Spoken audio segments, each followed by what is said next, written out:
What is one African philosophy that a child from a part of Africa, living in a part of Africa, should know about and embrace today? Yakuri. Yakuri is a moral virtue that stems from the people in Hausa land in West Africa. It means patience, endurance, and perseverance. Under this philosophy, the Hausa people believe that we must choose emotional control over provocation. There's a popular Hausa adage which says, Yakuri maganin zaman duniya, which means patience is the secret to living in this life. This philosophy emphasizes that life is full of incredible challenges and uncertainties, but with endurance, with tolerance, and with patience, we will overcome with our dignity intact. Hello! Welcome to the world of African ideas. I'm so glad that you're visiting me once again. I am thrilled every time you come. My name is Koko, and in the world of African ideas, you will get to discover great people, great places, great animals in the ecosystem, great objects and inventions, great foods, but best of all, great ideas to come out of Africa or that are connected with Africa. Are you excited? Yes, Koko. Wonderful. I'm thrilled also because I have new guests today. I have my regular guest, obviously, Chibamanda, but I also have today Nifishe and Ikore. Put your hands together for yourselves. Thank you for coming. In the world of African ideas, I start every visit with a game. In this special game, which is my favorite game, I will ask you to name a person, a place, an animal, or object, or food that starts with a certain letter in the alphabet. But guess what? It has to come from Africa. Today, I want you to name a place in Africa that starts with the letter L. Yes? Libya. Ooh, I love it. Yes, Libya is a country in North Africa. Yes? Liberia and Lagos. Whoa, fantastic. And you mentioned one of my favorite places in Africa.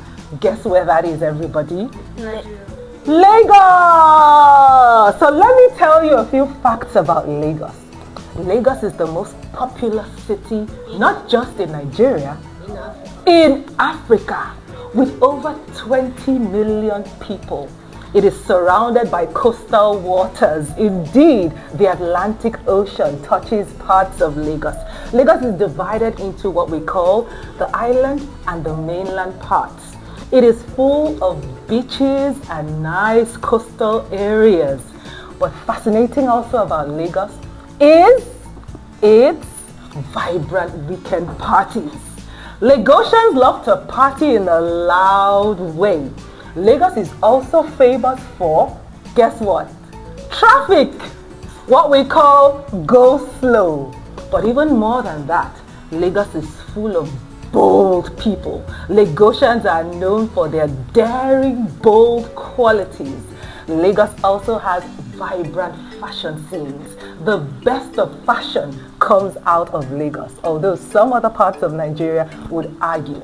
But Lagos is such a modern, cosmopolitan, and vibrant place in Africa that many people should visit.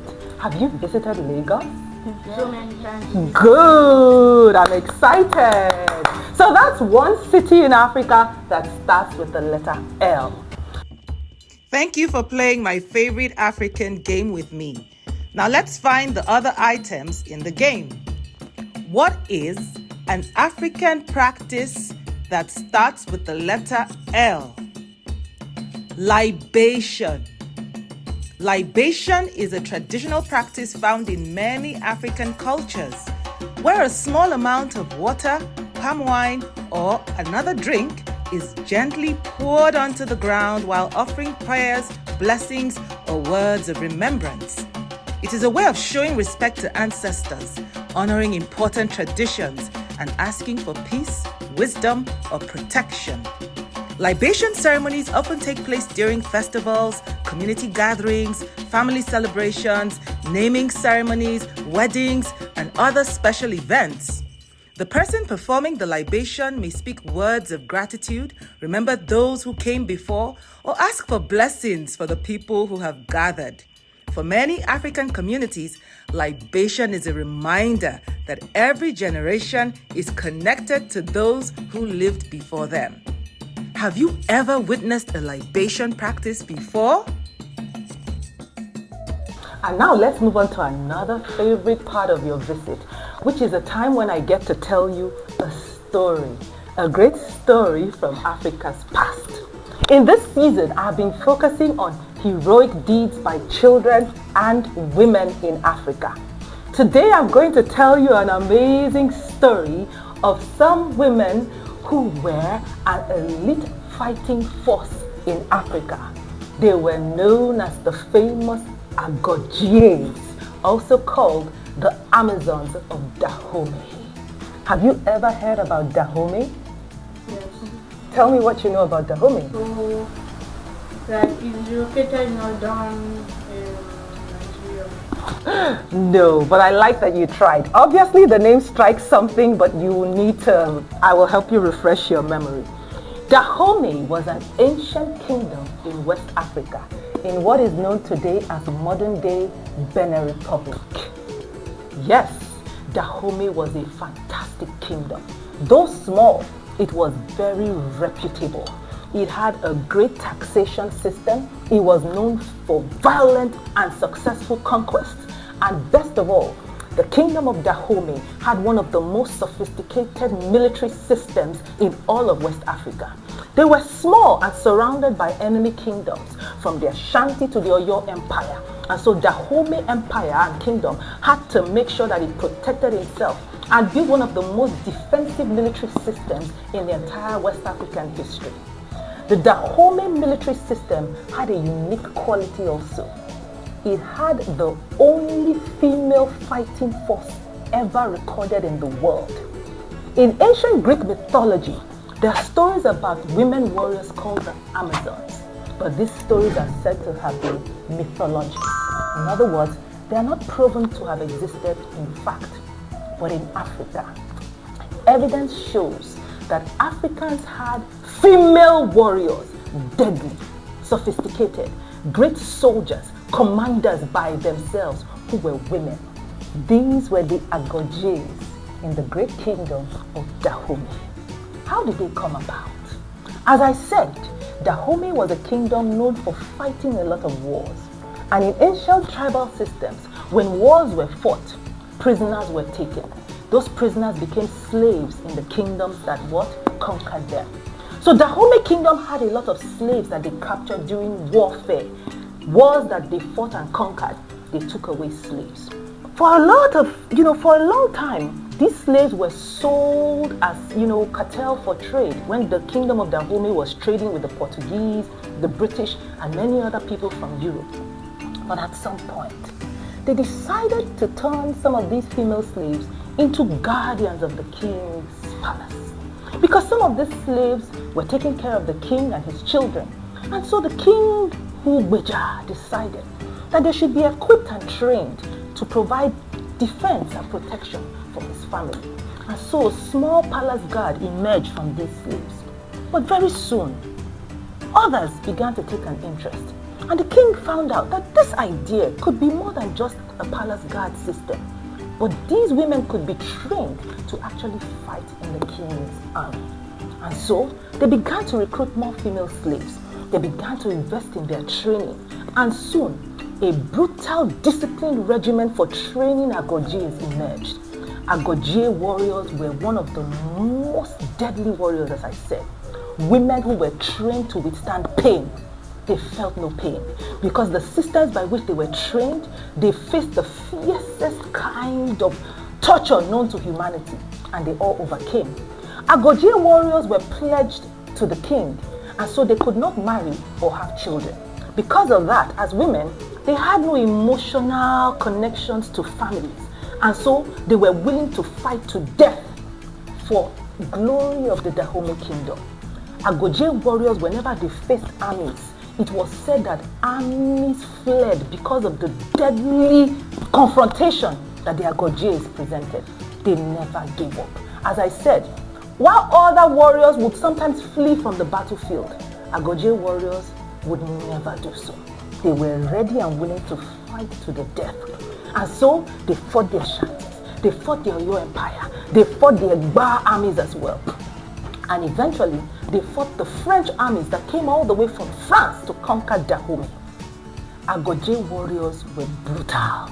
It is said that the French commander who faced them in warfare went back and wrote tributes that these women were like demons. They had never before encountered an army like these women.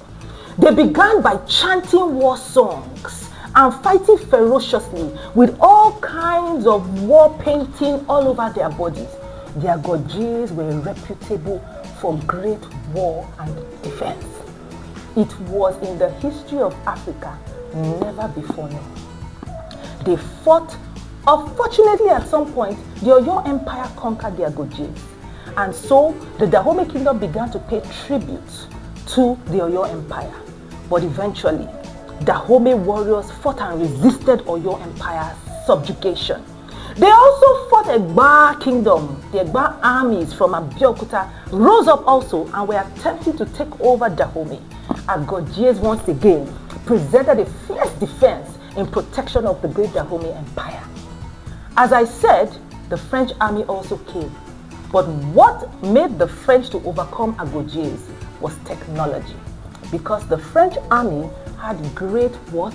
Guns, firearms that unfortunately the Agojie warriors did not have. Even though they had long pistol-like shooting guns, they didn't have the kind of machine guns that Europe had invented at that time. And so in what was recorded as the Franco-Dahomean Second War, France eventually conquered the Agojies. But even though they decimated the Agojie warriors and eventually conquered Dahomey, till today, history records the fierceness, the discipline, the might, and the ferociousness of female Agojie warriors from Dahomey Kingdom. Next, what is an animal found in Africa that starts with the letter L? Lion! A lion is a big, powerful wild cat that lives in the wide grasslands and savannas of Africa. It has a strong body, large paws, and sharp claws that help it hunt and protect its family. Male lions have a thick ring of long hair around their head and neck called a mane. A mane can be blonde, reddish brown, or black, and it makes the lion look even bigger and stronger. People call the lion the king of the jungle, even though lions mostly live in grasslands, not jungles. This is because they are strong, brave, and have a loud roar that can be heard from far away. In many African stories and cultures, the lion is a symbol of courage, strength, and leadership. Seeing a lion in the wild is a reminder of the beauty and power of Africa's amazing wildlife. Did you know? A lion's roar is so loud that it can be heard from as far as 8 kilometers, which is about 5 miles. Did you enjoy that story? Yes, yeah, Koko. What do you like about the Agojies from Dahomey? I love that they were very courageous, and I thought about the king who made the rule that they could not marry, and I wondered that why couldn't they marry? Like they could have married and then still decided to die for their kingdom. I know. It feels very unfair that any person should be denied the choice of having a family. However, when human beings are being trained to become war machines, you have to kill the emotional side of these human beings. And the king recognized that as women have a nurturing instinct as mothers. And the minute a woman has a child, all her loyalties shift towards the protection of her own children. She would not be as loyal to the protection of the king and the palace as she would be if she has no children of her own. So quite unfair it was, but it was for strategic reasons that Agojie warriors were pledged as wives to the king, never allowed to marry or have children and families of their own. That's the sad reason. But it made the Agojies, like I said, very ferocious warriors. that no other army had the same kind of psychological impact in war that the Agojies had in West Africa. Yes, Ikore. Even I know why they didn't marry, because if they marry and they get killed, the people they married would get sad. Exactly. It would be terribly tragic for the families that they left behind. Their spouses and their children would never be able to recover from the passing of their mothers. So that's another strong reason why it was important not to allow the Agojies to have families of their own. At that time, I wouldn't have made that choice, mind you, but I probably would not have been able to successfully breed such an army. Yes, Nipishi. Yeah, Koko, I have a question. Go ahead. How come, like, even though the women have families, like, can't they train the children? Maybe if they have girls, why can't they train children to like become warriors?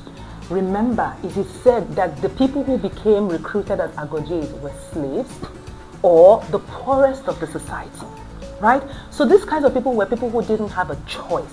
They were conquered as prisoners of wars from their own kingdoms that, were conquered by... So they were not from Dahomey? Originally. So when Dahomey fought those wars and captured prisoners and brought them to the king's palace, the female prisoners were brought in as guards, and that was how they started to create them as palace guards, and they later evolved into the Agojie army, right? But generally, other people who were Dahomey citizens would have other choices. They would become farmers or artists or different other things that they could possibly be in the Dahomey kingdom at the time. So that's the reason why. Yes, one more for you, Ikore. If they train the children, but if they train the children, it will still be easy to kill them. Exactly. Children have no business being army fighters in any army. Children have a responsibility to learn and simply to be protected. All you need to do is to learn. And we have a responsibility to protect you as you're learning. And as you're growing older, you're taking on more little responsibilities at home. But you have no business fighting wars, and neither did the children of ancient Dahomey as well, right? Next, what is a food eaten in Africa that starts with the letter L? Lafun. Lafun is a traditional West African food made by mixing yam flour called elubo with hot water until it becomes soft, smooth, and dough-like.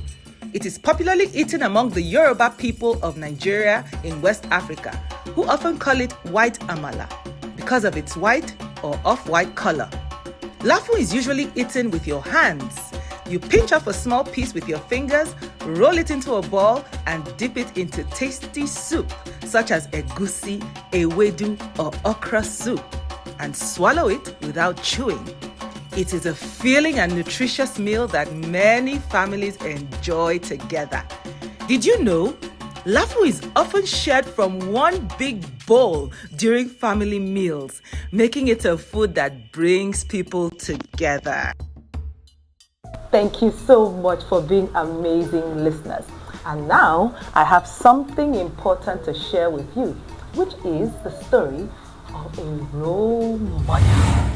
Today I'm going to tell you about a great woman called Ameyo Adadevoh. Have you heard about her before? I'll tell you all about Ameyo Adadevoh. She is a Nigerian of blessed memory who helped Nigeria fight and prevent the spread of the deadly disease Ebola.